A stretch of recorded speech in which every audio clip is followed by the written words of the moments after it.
好，来乡亲啊，继续来看云林口湖乡的蚵仔寮，讲有三宝：扁仔鱼、乌鱼子甲蚵仔。为着要来推广着这三宝，口湖乡的社区产业生态发展协会配合着农村再生的计划，来举办着行销推广在地产业。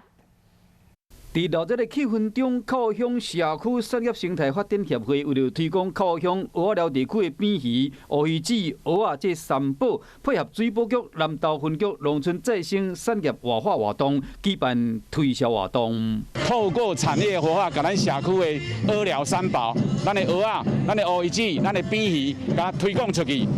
口湖乡社区产业生态发展协会101年开始参加水保局的农村再生计划。105年，通过4阶段的计划训练，社区就积极办理产业推广计划。今年头一摆，联合口湖其他社区共同推广在地产业，促进经济，连接在地感情。利用这件的活动，我哋当甲咱的口湖乡的社区尽量两者在一起安尼。